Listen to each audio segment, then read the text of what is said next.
माहिती आहे का, कपडे देखील आपल्या घरात पसारा होण्याचं सर्वात मोठं कारण आहे. सहसा आपण कपडे कपाटात ऑर्गनाईज करतो, पण कपाट जर व्यवस्थित ऑर्गनाईज नसेल तर बरेचदा काय होतं की कपाटाचा दरवाजा खोलल्या खोलल्या कपड्यांचा ढीग बाहेर पडतो. कधी कधी तर काय होतं की बाहेर जायचं असतं आणि वेळेवर एकही कपडा मिळत नाही. आपलं कपाट दिसायला तर मोठं असतं, पण कधी कधी त्या कपाटात कपडेच ठेवायला जागा होत नाही. आणि सहसा आपण महिन्यातनं 15 दिवसातनं एकदा कपाट आवरतच असतो आणि पुन्हा त्या कपाटात पसाराच पसारा होतो. त्यासाठी कपाटातले कपडे व्यवस्थित ऑर्गनाईज करणे खूप गरजेचे आहे, जेणेकरून त्या कपड्यांचा घरभर पसारा होणार नाही. तर नमस्कार मैत्रिणींनो, मी अंकिता आणि तुमचं पुन्हा एकदा स्वागत करते आपल्या यूट्यूब चॅनल स्मार्ट टिप्स मराठीमध्ये. आजच्या व्हिडिओमध्ये मी तुमच्यासोबत कपडे ऑर्गनाईज करणाऱ्या अशा युजफुल आणि प्रॅक्टिकल आयडिया शेअर करणार आहे, ज्यामुळे तुमचं कपाट केवळ नीटनेटकंच दिसणार नाही तर प्रत्येक वस्तू वेळेवरही मिळेल. त्या व्यतिरिक्त कपडे शोधण्यामध्ये जो आपला रोजचा वेळ आणि मेहनत लागते ती देखील वाचेल. चला तर मग कुठलीही वेळ न घालवता व्हिडिओला सुरुवात करूया.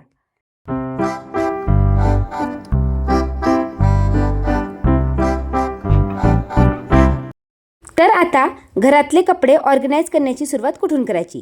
सहसा आपण कपडे कपाटात किंवा कुठल्या अलमारीमध्येच ऑर्गनाईज करतो.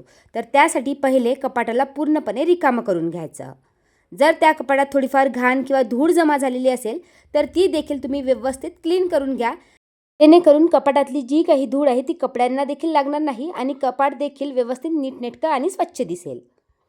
जर तुम्हाला तुमचं कपाट नेहमी व्यवस्थित ठेवायचं असेल तर सर्वात मोठा नियम म्हणजे कमी पण उपयोगी वस्तू ठेवणे. जसं आपल्याला आपल्या प्रत्येक कपड्याकडे बघायचं आहे आणि स्वतःला विचारायचं आहे की हा कपडा मी गेल्या 1 वर्षात वापरला आहे का?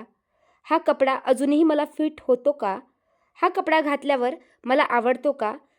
आणि जर का तुमचं उत्तर नाही असेल तर तो कपडा दान करण्यासाठी किंवा रिसायकल करण्यासाठी बाजूला ठेवा. बरेचदा आपण काय करतो की कधीतरी आपल्याला हे कपडे उपयोगी येईल म्हणून ते कपडे साठवून ठेवतो, त्यामुळे फक्त आपल्या कपाटाची जागा भरते आणि घरात कपड्यांचा पसारा होतो.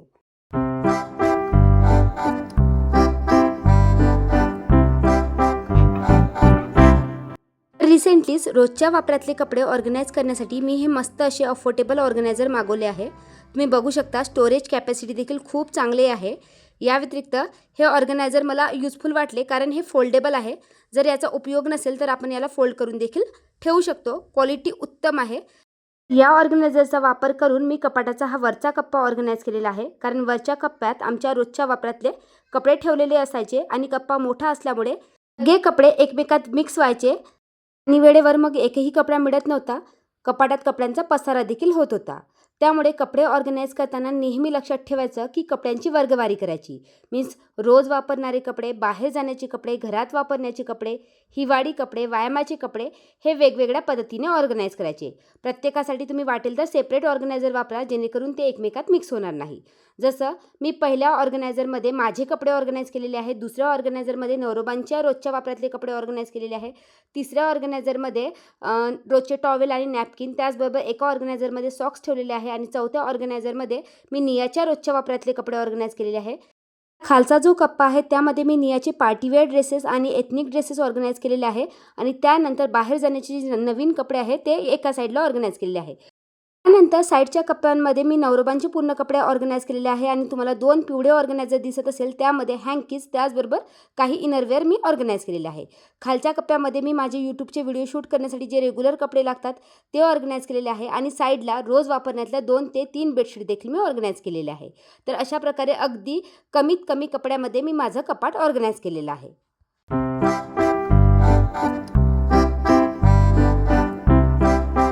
तर कपाटातले कपडे ऑर्गनाईज करताना एक गोष्ट नेहमी लक्षात ठेवायची की कपडे हे वर्टिकली फोल्ड टेक्निकने ऑर्गनाईज करायचे. त्या वर्टिकल फोल्ड टेक्निक म्हणजे काय की कपड्यांची उभी घडी घालणे. जसे तुम्ही या ऑर्गनायझरमधले कपडे बघितले असेल ते सगळे मी उभे ठेवलेले आहे, जेणेकरून प्रत्येक कपडा आपल्याला दिसतो आहे. त्यामुळे काय होतं की कपड्यांना स्टोअर करायसाठी जागा देखील कमी लागते, कपाट जास्त व्यवस्थित दिसते आणि कपडे शोधायला वेळ लागत नाही.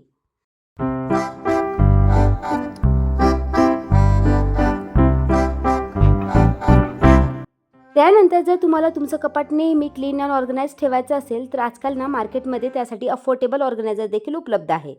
जसं तुम्ही माझ्या कपाटातले ते पहिलेचे ऑर्गनायझर बघितले, त्यानंतर हे काही मी ड्रॉवर ऑर्गनायझर मागवले होते स्पेशली अंडरगार्मेंट्स, हँकीज वगैरे स्टोअर करण्यासाठी. पण हे ऑर्गनायझर माझ्या ड्रॉवरमध्ये फिट झालेले नाहीत, त्यामुळे मी यांना रिटर्न केलं आहे. मी यांना व्यवस्थित ऑर्गनाइज देखील केलं. हे देखील फोल्डेबल आहे. मागच्या साईडला अशा प्रकारे झिप आहे. गरज नसल्यास तुम्ही याला फोल्ड करून ठेवू शकता. क्वालिटी उत्तम आहे आणि खूप स्वस्तात मी मागवलेले आहे. जर आपण आपले अंडरगारमेंट छोटे छोटे कपडे ऑर्गनाइज केले तर ते दिसायलाही व्यवस्थित दिसतात आणि वेळेवर मिळतात. सहसा आपण नोटीस करतो की आपल्याला मोठे कपडे तर मिळतात, पण जे आपले छोटे छोटे हँकीज आहे, बरेचदा आपले अंडरगारमेंट्स असतात, ते वेळेवर मिळत नाही. आणि घरात जर लहान मुले असतील आणि त्यांचे अंडरगारमेंट्स आणि बन्यान ऑर्गनाइज करायचं म्हटलं तर खूप वेळ लागतो. तर त्यासाठी हे ड्रॉवर ऑर्गनायझर खूप युजफुल वाटले. आता बरेच जणांकडे मोठमोठे कपाट असतात, त्यामध्ये मोठमोठे ड्रॉवर्स असतात, तर त्यासाठी स्पेशली तुम्ही हे ड्रॉवर ऑर्गनायझर वापरू शकता. जर तुम्ही ड्रॉवरमध्ये अंडरगारमेंट्स, हँकीज वगैरे तुम्ही स्टोअर करत असाल, तर अशा प्रकारे जर तुम्ही आपले इनरवेअर्स किंवा हँकीज किंवा सॉक्स ऑर्गनाइज करून ठेवले तर ते दिसायलाही छान दिसतात आणि वेळेवर प्रत्येक वस्तू देखील आपल्याला मिळते. तर मी तुम्हाला ऑर्गनाइज देखील करून दाखवते. तर इथे मी माझ्या मुलीचे पूर्ण अंडरगारमेंट्स ऑर्गनाइज केलेले आहे.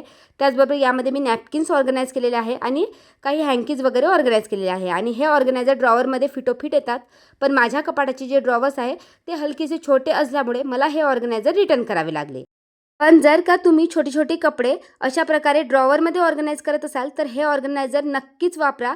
कपडे देखील व्यवस्थित ऑर्गनाइज राहतात आणि वेळेवर मिळतात देखील. आणि जर का तुम्ही ड्रॉवरमध्ये कपडे ऑर्गनाइज करून ठेवत नसेल तर एकावर एक स्टॅक करून अशा प्रकारे देखील तुम्ही हे ऑर्गनायझर वापरू शकता. पण माझ्या कपाटात मला जागा वाटली नाही, त्यामुळे खालचे जे पिवळे ऑर्गनायझर तुम्ही बघितले असेल ते सध्या तरी मी इनरवेअर आणि हँकीजसाठी वापरत आहे. त्यामुळे हे ऑर्गनायझर मी रिटर्न केलेले आहे. पण जर का यातले तुम्हाला कुठलेही ऑर्गनायझर मागवायचे असेल तर मी डिस्क्रिप्शन बॉक्समध्ये लिंक देते, नाहीतर मग व्ह्यू प्रोडक्टमध्ये तुम्हाला प्रोडक्ट टॅग करते, जे तुम्हाला व्हिडिओमध्ये दिसत असेल त्यावर क्लिक करून देखील तुम्ही मागवू शकता. आणि या व्यतिरिक्त बरेच जण मार्केटमधले ऑर्गनायझर अफोर्ड करू शकत नाही. जर तुम्हाला मार्केटमधले ऑर्गनायझर विकत घ्यायचे नसेल तर तुम्ही असे DIY ऑर्गनायझर देखील बनवू शकता. बघा, आपल्या प्रत्येकाच्या घरी जुने कपडे वगैरे असतात, त्याचा वापर करून मी हे DIY ऑर्गनायझर बनवले आहे. अतिशय सोपे आहे. जुन्या व्हिडिओत कदाचित शेअरही केले आहे. तर हँकीज, इनरवेअर्स आणि सॉक्स असे छोटे छोटे कपडे ऑर्गनाइज करण्यासाठी मी या ऑर्गनायझरचा उपयोग केलेला आहे.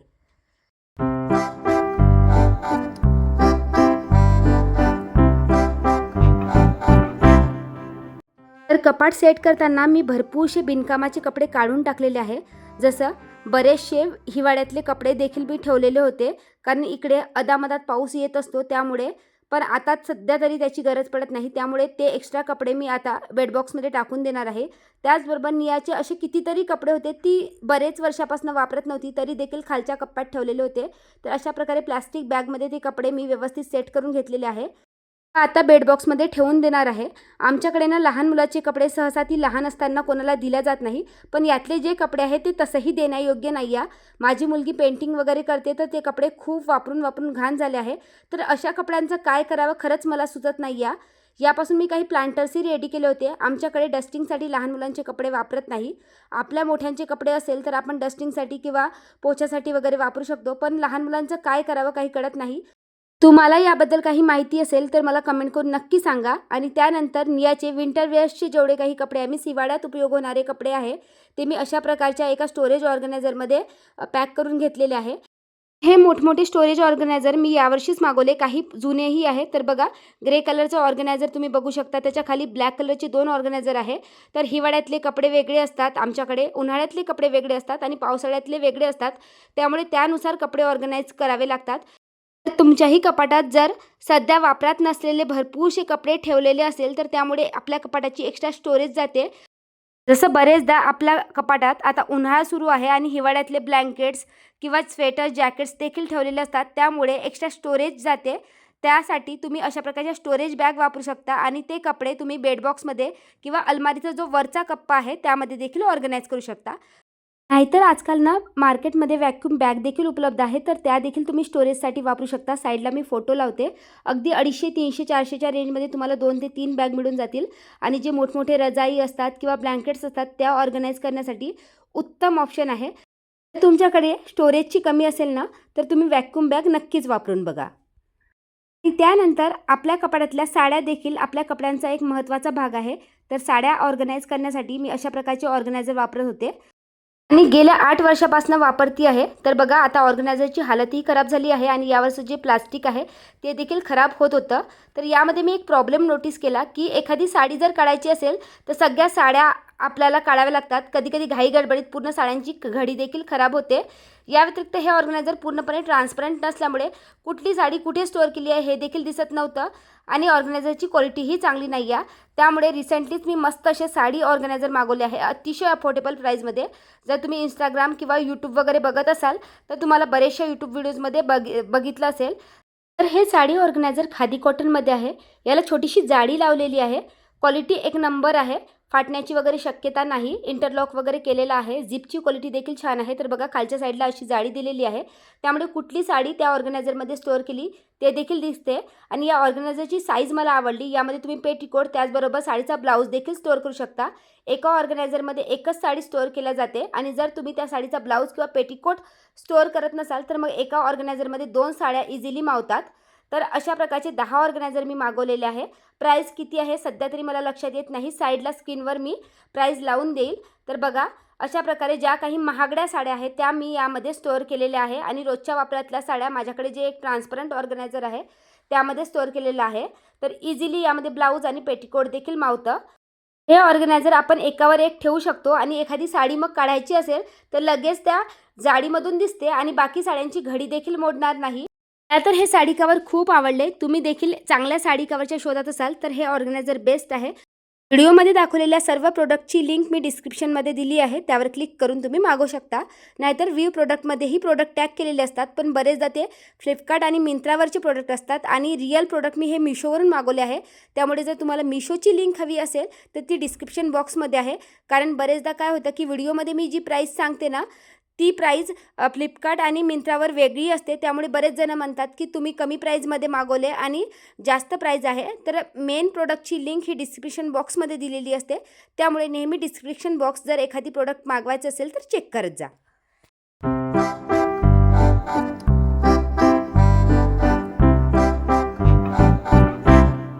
आता हे तर झालं ऑर्गनायझरच्या बाबतीत.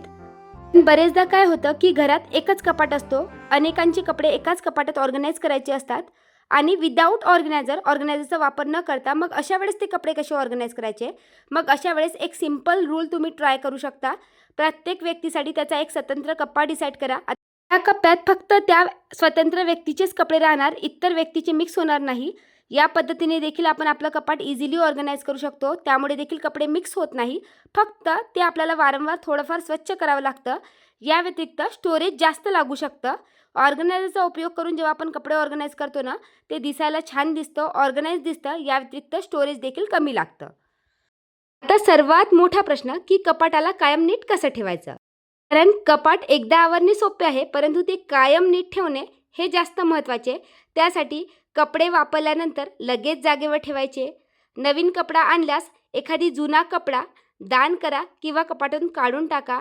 आठवड्यातून एकदा आपल्याला 5 मिनिटे आपलं कपाट तपास करायचं आहे किंवा 1 बाय 1 एखादी कप्पा आपल्याला क्लीन करायचा आहे. घाईत कपडे फेकायचे नाही. या अगदी छोट्या छोट्या सवयी जरी आपण लावल्या तरी आपलं कपाट नेहमी क्लीन अँड ऑर्गनाइज ठेवण्यास मदत होते.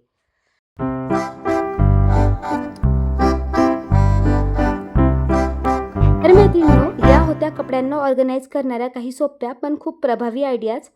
तर सांगू घर मोठं असणं महत्त्वाचं नाही तर उपलब्ध जागेचा योग्य वापर करणं हे जास्त महत्त्वाचं आहे. तर मैत्रिणींनो या सगळ्या टिप्स तुम्ही नक्की वापरून बघा आणि तुमचा अनुभव कमेंटमध्ये नक्की सांगा.